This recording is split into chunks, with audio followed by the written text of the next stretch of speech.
Well, good morning, everyone. Like she said, my name's Lien, and I'm a researcher in the sugar beet plant pathology lab at the Northwest Research and Outreach Center.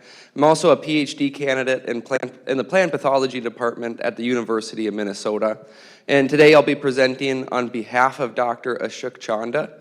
And today we're going to be discussing a field trial in which we're evaluating the different spacings of subsurface drainage and its impact on root rot diseases of wheat and the interactions with the seed treatment as well.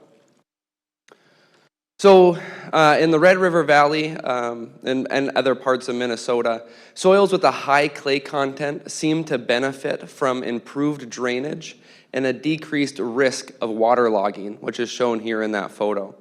So a well-designed drainage system can reduce surface runoff, reduce flooding in low areas, and also allow for more timely field operations. But that drainage system can also improve or allow for warmer soil temperatures and improve soil aeration and soil structure. And overall, that will provide a more conducive environment for greater root development and overall better yields and better crop quality. But now kind of changing gears, I want to talk about the two diseases that we're most interested in. So the first here is common root rot, which is caused by Cochleobolus sativus. And this pathogen, so this first photo here is just of a pure culture growing on artificial media. And you may notice some kind of black specks all around the edges. And those are actually the canidia of the fungus. And that can survive in the soil for several months without the host. But the symptoms that we typically see are these brown or dark brown lesions on either the roots, the subcrown internodes, which is shown here in this photo, or even in the crown. And those lesions can coalesce, become larger, and form large areas of dead tissue in the crown as well. The next disease or the next pathogen we're looking at is Fusarium crown rot. It's actually caused by several different species of Fusarium. Shown here in this photo is Fusarium graminearum, which is most commonly found around here. And the symptoms that you typically see, once again, are dark brown lesions on the crowns here. And in severe conditions, that entire stem base can become girdled by that lesion as well. Oh, and in some cases as well, you'll even see this kind of cottony pink mycelium growing on the crown. So both of these pathogens are widely distributed. They're found almost in every grain-growing region of the United States and in Canada. And they are commonly found together in infected plants. And so typically moderate to warm conditions are conducive for disease development and dry conditions. So needless to say, when we have water stress, this can increase disease severity. And in drought years, these diseases can become major issues. And generally, they cause about 10% in yield loss, but up to 30% yield losses have been documented. And this occurs mostly from thinned stands, or losing stand, some stunting later on into the season, and then this can also decrease the amount of tillering and decrease head size and kernel weight as well. So these root rots can be managed through several cultural and mechanical practices. Most commonly, conventional tillage and crop rotation is very important to reduce that primary inoculum. Like I said, those can survive in the soil without a host for several months. But seed treatments also provide an early window of protection as well. And so Dr. Andrew Friskop with the NDSU, he compiled a data set of over 46 field trials conducted from 2003 to 2020. And overall, there we go, generally we see better stands with that fungicide seed treatment. And when we compare the seed treatment to the non-treated seed, I think it was about an average of 8.4% higher stands is seen. And then when we look at all of these different data points, if we draw a line here, 72% of those data points are in fact positive. So for the most part, if you put a seed treatment on, you're going to have higher stands. However, it was noted that this is difficult to quantify or to correlate with the effects on yield. They're not always correlated perfectly. So our rationale for evaluating these interactions is simply, despite our knowledge between soil moisture, soil temperature, and the development of these root diseases, we don't have the information regarding different drain spacing and how that affects disease development. There we go. So essentially, if drainage spacing is allowing for warmer and drier soils, we're wondering if this will increase the incidence or severity of disease. But we also have to keep in mind that seed treatments typically break down in soils that are more moist. So without beginning to understand these interactions, it is difficult for growers to accurately evaluate the costs and the potential benefits for subsurface drainage in wheat. So we have a trial site located at the Northwest Research and Outreach Center, and this actually consists of 4 separate sites here, each with a different crop to allow for a standard rotation in our area. And this year, so each of these sites are only about 55 feet wide, but 450 feet long. And in our rotation, we have wheat being preceded by dry beans. And so here is a figure of our subsurface drainage layout that we have. This was also established on a Hagney silty clay soil, which is classified as a poorly drained soil. And when these drain tiles were installed, they were assigned randomly. And so that's why we kind of see it jumping around here. We have our 15-foot area on the north end, 60, 25, and 40 foot. And way down on the south end, we have a control area, which is non-drained. So for this trial, we used a randomized strip plot design with actually 8 replicates. We used the variety, the Minnesota Torgy, and we were actually able to plant on May 17th. We also, due to the late planting, we also increased our seeding rate a little bit as well.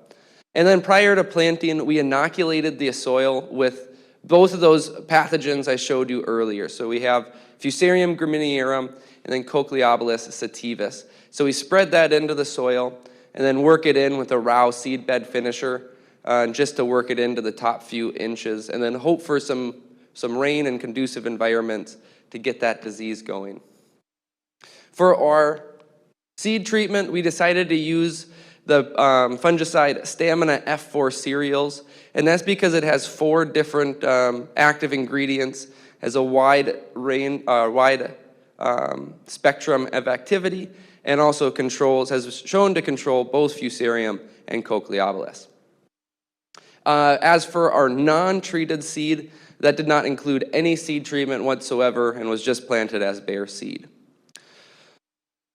So I don't think I have to remind too many people, but 2022 was very wet in the spring.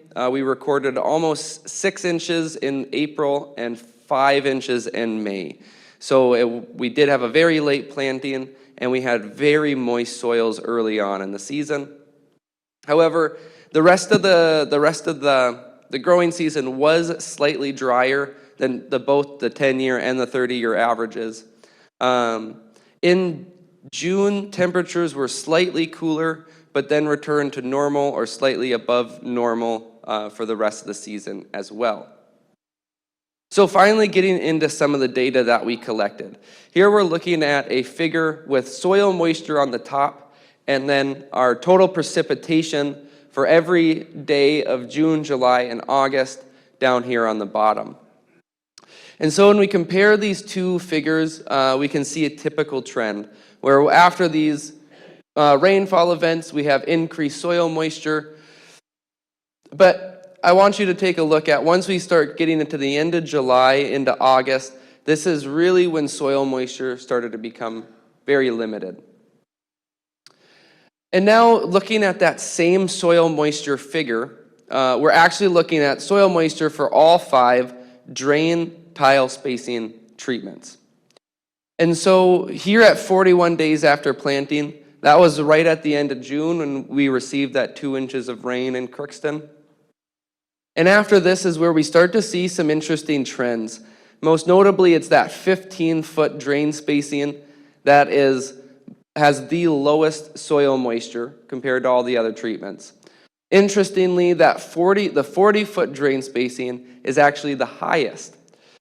And so to actually compare this, I did a season-long average of all of that soil moisture collected. It was collected on a weekly basis.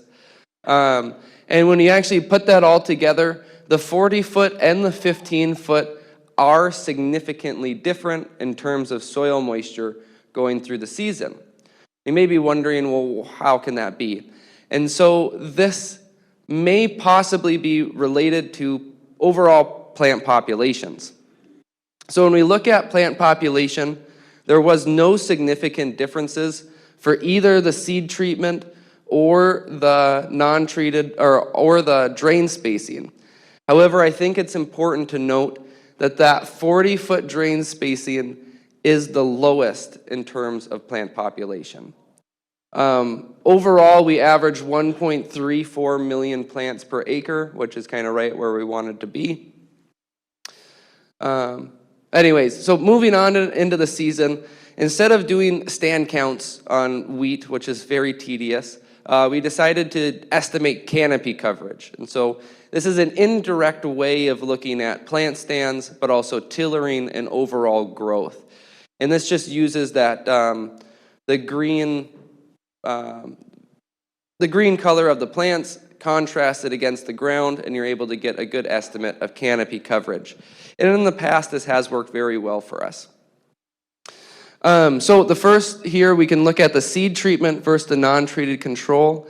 And in fact, we do see that the seed treatment does have a slightly higher canopy coverage going into the season. However, it was only significant on that very first day, 21 days after planting. But when we look at the drain tile spacing, we do see significant differences for all 3 of those dates. Right away, the 15-foot was the highest for canopy coverage, and the 25 and the 40 were actually the lowest. And as we moved into the season, that 40-foot drain spacing was significantly lower than all the rest. However, keep in mind that this is the first 5 weeks of growth, and there was still plenty of the growing season left. But actually, I did take all of those canopy coverage estimates, and I put it together into one value, which I'm calling the area under growth progress stairs. So this is something very similar to what I do when we're looking at disease severity throughout a season. And this just gives it one value so you can compare those a little bit better. And looking at the seed treatment, once again, it did have a higher canopy coverage. However, it was not significant. And looking at all the drain spacing, that 15-foot and the 40-foot, once again, are significantly different. So, like I was saying, that only captured the first 5 weeks of growth, and as we got to harvest, we were able to have a yield of 81.4 bushels an acre. And now, once again, the seed treatment versus the non-treated control were practically identical. This year, there was no significant differences between the two. However, there were significant differences for the drain tile spacing. And most notably, the non-drained area was one of the higher yielding ones.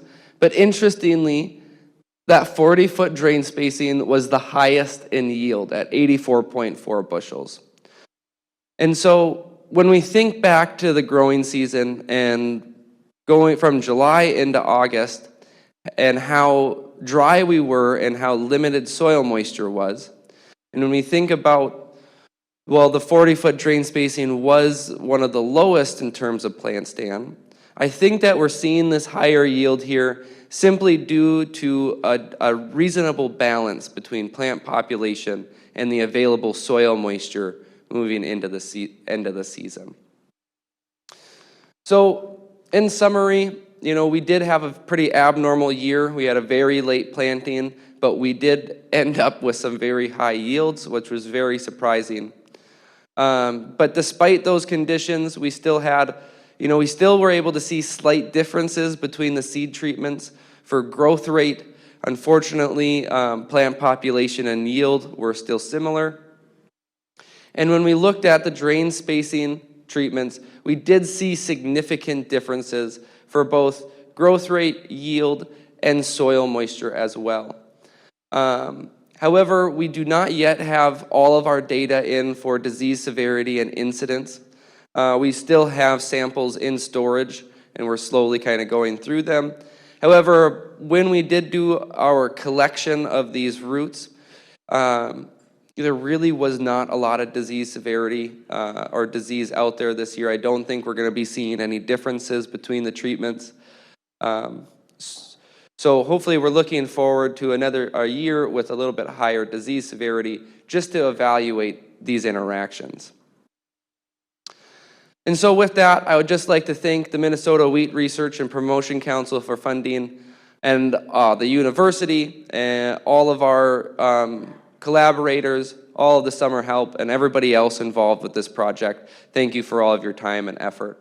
And so with that, I would be happy to answer any questions that you guys may have. All right, thank you, Austin.